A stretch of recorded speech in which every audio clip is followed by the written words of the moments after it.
All right, so in this lesson we're going to look at some of the more, or two of the common circular functions, sine and cosine. And they're not as complicated as they seem. If you remember back to the example that I showed you in the first lesson of the sun moving across the arc in the sky. All right, and I'll refer to this quite frequently because it puts this whole trigonometry into a different context, and in my head makes it easier to understand. So remember that the ancients were sitting around trying to work out how high the sun was above the ground. All right, and that was them sitting right here at the center, because wherever they are is the center of anything. All right, and they might say, okay, so the sun appears to be about here, and I'm looking to see how high it is above the ground. So that's that vertical height. All right, so here is this radius, which is 1 long. All right, and here is the angle. Now, the ancients, they knew the angle because they could work out angles of elevation, but they didn't know anything else. They knew the radius, they didn't know the height, they didn't know anything else. All right, so what we started to develop much later on were tables for sine and cosine. But what they ended up doing was using similar triangles. And I'm going to give you a bit of language and history lesson here. So the name that they called the height originally was, now I'm not sure if the translation is right, but it's something like ja, right? And that meant the half chord. All right, and I'll explain what that means in a second.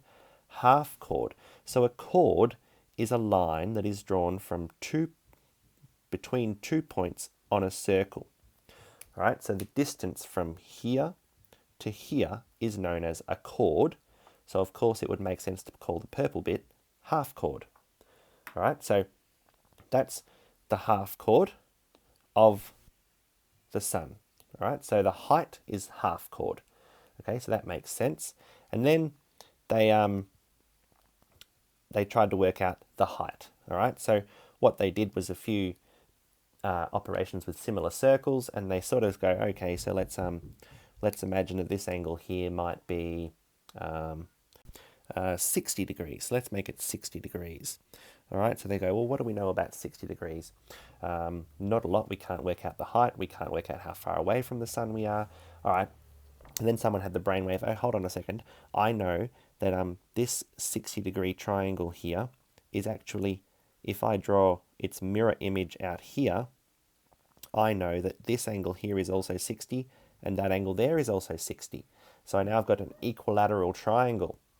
And I know that for an equilateral triangle, that line there has chopped the bottom in half. So that is 1/2 of the radius, and the radius was 1, so that's a half.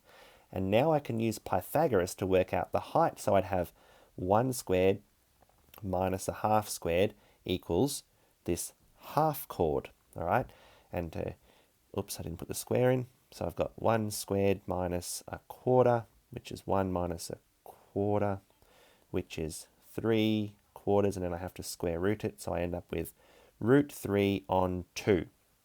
All right, so I know that the half chord, or the height of this, the sun, when the sun is at 60 degrees, is root 3 on 2 of whatever the distance from the Earth to the sun is. All right, so they were starting to use not trigonometry, but similar triangles and Pythagoras. All right, now this is where it starts to get interesting, because what happened is, through a few different cultures looking at this work and getting quite enamored with it, they changed the name of this half chord, which actually makes a lot of sense. And through some translation errors, it became sine. And sine means twisty bit. All right, so twisty bit comes from, or sine comes from the word sinus, like your sinuses in your nose, which are full of little twisty cavities.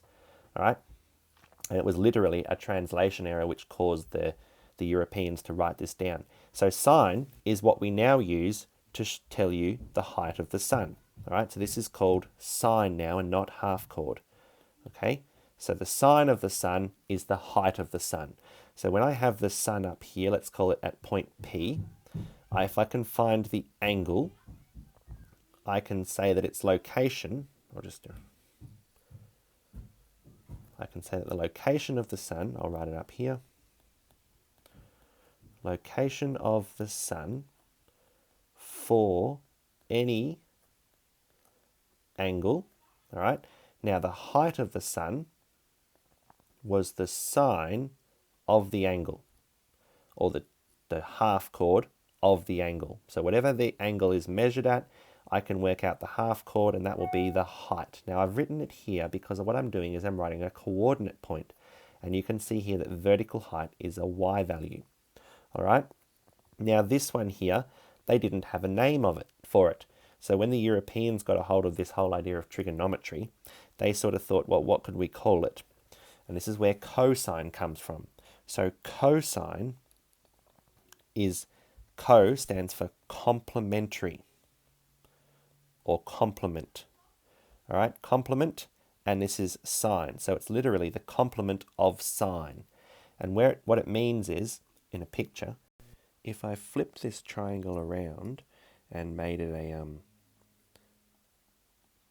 30-degree angle there, like this, so it's the same triangle, that angle is 60, but now the angle of elevation is 30, all right?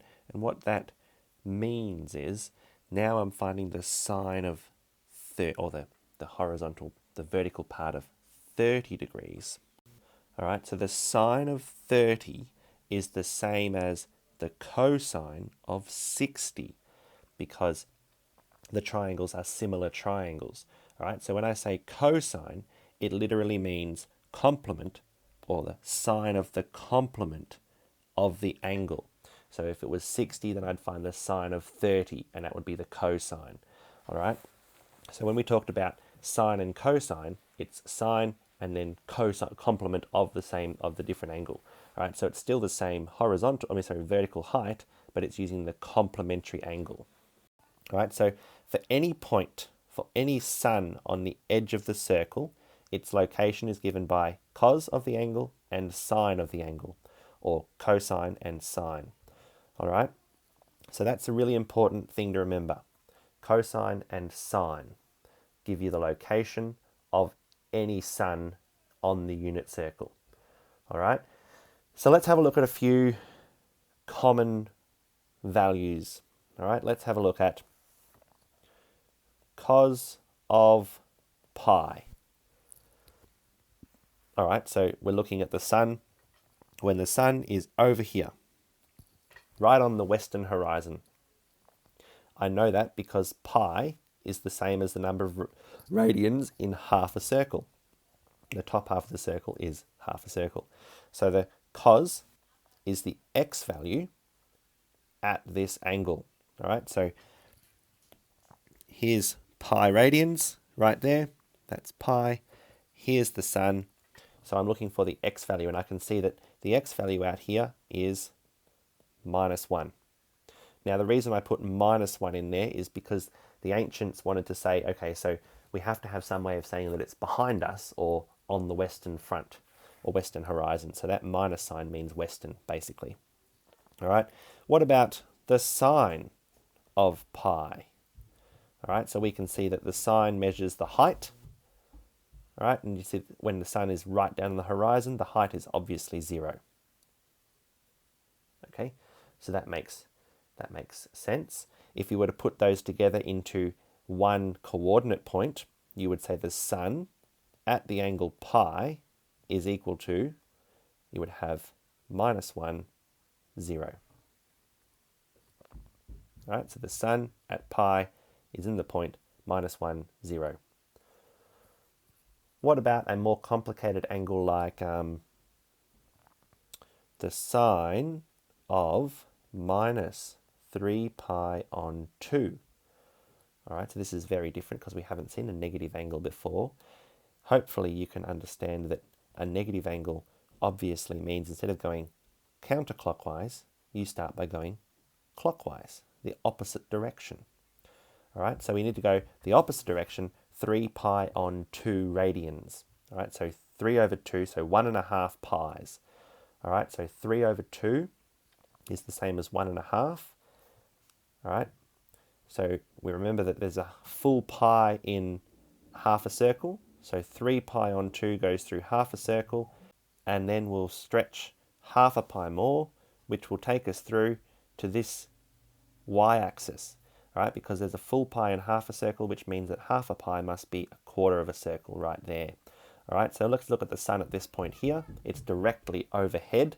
So let's look at the height of the sun when it's directly overhead. The height is obviously 1 astronomical unit. All right, if you were to look at the cos or the cosine of that same angle, you can see that the cosine, which measures the horizontal distance from the person in the center, you can see that it would be nowhere.